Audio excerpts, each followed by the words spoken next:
I'm a little sick right now, so sorry if my voice sounds like balls. Anyway, this was originally gonna be like a much shorter video just to serve as like a little like add-on to my last one covering the subject of trans Jax theory with all the new stuff from episode 9 included. But then I just kept writing more and more, and now it's probably longer than the first video script. So enjoy this basically Jack's character analysis video now. This is still basically part 2 though, so I'd recommend watching the first one before this if you haven't already, just for the added context. And again, like I said last time, just this quick disclaimer, I'll still be referring to Jax as he, him throughout this video, just because again, that is still what I believe at least is the canon, set of pronouns, and just honestly, I don't even really know what I'm supposed to be referring to Jax as anymore, but yeah, so just yeah, don't be mad, please. Final thing, obviously, lots of spoilers for the final episode. I'm recording this before it's out on YouTube, although I probably won't release it until afterwards, mainly just so I can use high quality footage. But yeah, so finale spoilers. So yeah, you have been warned. All right, now with all that said, let's begin, because I have a lot to say. So, this episode basically all but confirms trans femme Jax, and like, you're gonna call me a loser in the comments for this, but I was so fucking moved by this scene that like I just felt the need to talk about it immediately. So I basically wrote this entire script like the night I got back home from seeing in theaters. So yeah, that's why we're here today. Yeah, I'm not gonna run through the entire episode and what happens. I'm just gonna speak on what's relevant to, I guess theory's not even the right word anymore. Just it's essentially canon, but I digress. Yeah. So after however long it's been in universe since Kane was deleted and the circus gang have been attempting to rebuild the place, Jax abstracts off screen like 15 minutes into the movie, and Pomni devises a plan to calm him down, which involves her like sedating him with the darkness and then somehow entering his mind. They don't really explain how she did that, but whatever. It's not important right now, I guess. Inside of Jax's mind are these doors. Behind each of them are fictional scenarios made up in his head in which various circus members abstracted, and then these like hyper flanderized caricatures of another member of the cast come up to Jax for one reason or another, and then he just kind of fucks with them. These are, I guess, sort of implied to be the way Jax views the characters to some extent. So like we see him try to like solicit sex from Gangle at Zubal's funeral, and then we see like Zubal's like a wacky Looney Tunes character trying to kill him. It's a little weird, but Eventually, Pomni makes her way to a door with 4 Jaxes behind it. They're at a table playing poker, with one being behind them playing the piano, which the other 3 all like to belittle. One of these Jaxes is notably wearing the maid dress from episode 5, and is probably the most outspoken Jax in the group. Just the mere fact that this specific outfit has stuck with Jax so much that we see him with it on not once but twice in his head is already quite telling, but what he says might be even more so. Maid Jax says he's only wearing it ironically to show how little he cares about anything, which like, I care. yeah, alright, dude, whatever you say, you stay in that shell, sister.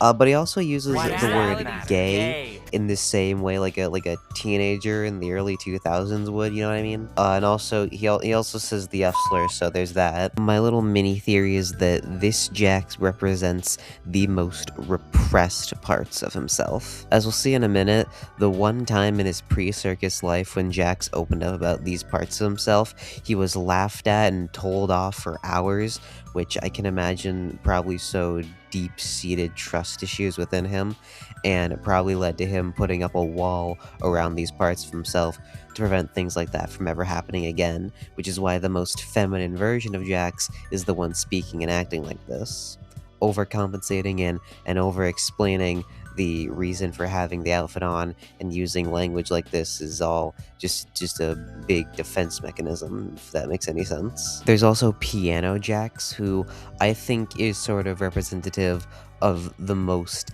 authentic version of Jax we see in his mind. This Jax is much more timid and soft-spoken, forced to stay in the corner away from the action the other three are indulging in, yet he's the one who ultimately holds the key to the door that reveals Jax's full backstory to us, and willingly gives it to Pomni. He's also literally chained to the floor, as if Jax is restraining this side of himself and forcing it out of the limelight, while his more aggressive and destructive personas take center stage. Anyways, after getting the key, we're treated to just Jax's like full actual life story pretty much, which I won't go super in depth with since most of it isn't like super relevant, and it's also very long. There's only one scene that really serves the trans femme Jax agenda, that being the scene where he literally just comes out to Ribbit. I'm not joking. But essentially, we see how Jax entered the circus and became close friends with Ribbit,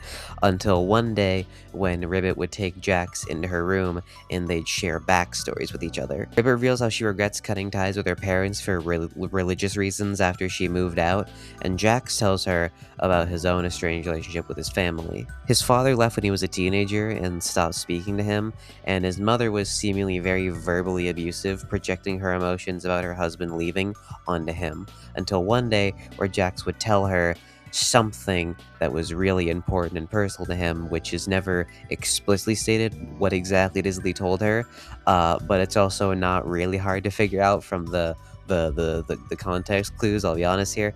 And after hearing this thing that Jax told her, she laughed in his face and then berated and belittled him for this, before trying to disguise this act as just like tough love or whatever by trying to give him a hug, which caught Jax so off guard he accidentally pushed her away really hard, leading her to fall on the floor and not get up, most likely just knocking her unconscious. He would then run away from home, fearing that he accidentally killed his mother and not wanting to face the repercussions, and then spent the next however long homeless before stumbling across the headset, trying it on, and landing in the circus. Like I said, it's not hard to piece together that the thing he told his mom is that he's a trans woman, but if he needed anything more to cement it, after their little heart-to-heart, Ribbit takes off her bow tie and puts it on Jax's head and says, "Your secret's safe with me."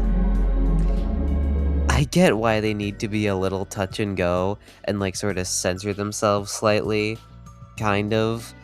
But, like, actually, how else are you meant to interpret this? Let's not forget the show is created by a trans woman who says this character is her self-insert and describes him as the most relatable one. But Kaufmo unfortunately interrupts them during their little moment, which snaps Jax back to his defensive state and leads him to throw the bow on the ground and leave. And we see him beating himself up in his room about opening up to Ribbit about this in the first place, probably as a result of those aforementioned trust issues, which led him isolating himself from Ribbit and spending more time with characters like Kaufmo and Ragatha. Eventually, Ribbit abstracts, which just causes Jax to just double and triple down more and more on his self-destructive behaviors and just become increasingly nasty towards everyone in the circus, especially Gangle when she first arrives, and begins also pushing away Kaufmo, which eventually leads to his abstraction too in the pilot. I think at this point, across both these videos,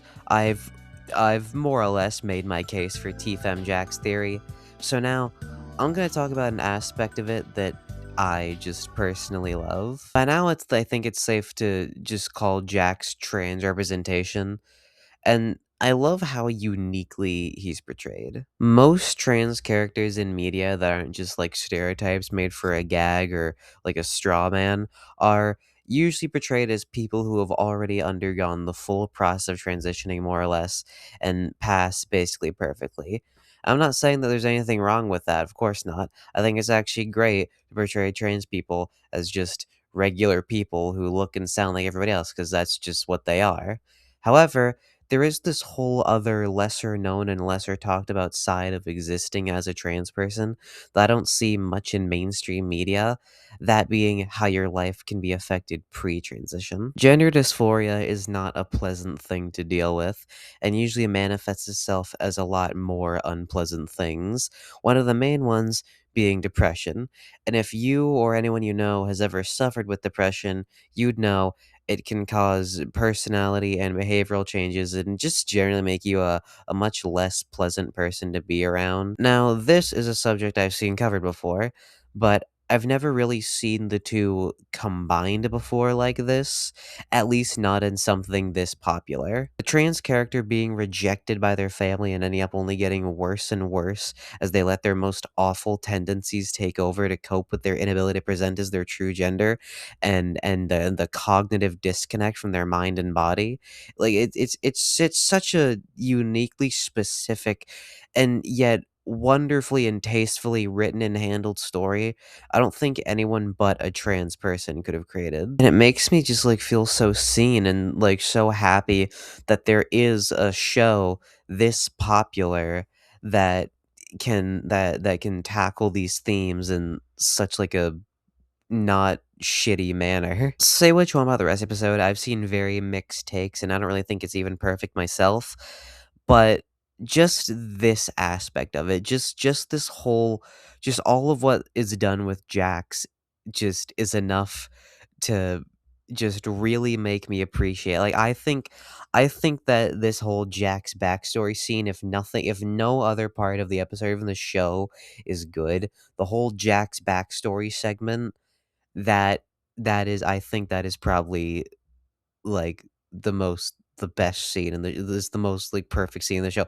I'm slurring my words, I'm sorry, I'm going off script to say this, I'm just I'm just feel really passionate about this. And obviously, Jax is still the villain, or at least the closest thing this series has to one.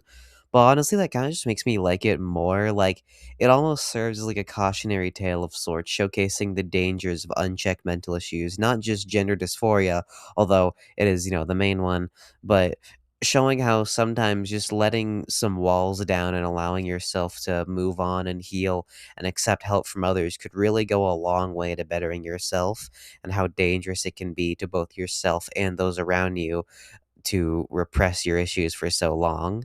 How bitter and cruel a person you can become because of it. And once more for the final time, if you still somehow needed more proof, when Pomni gives the real Jax buried deep within his mind a big ol' hug before getting pulled out, we see a montage of fucking Jax's greatest hits from the previous episodes set to the song Isn't She Lovely by Stevie Wonder.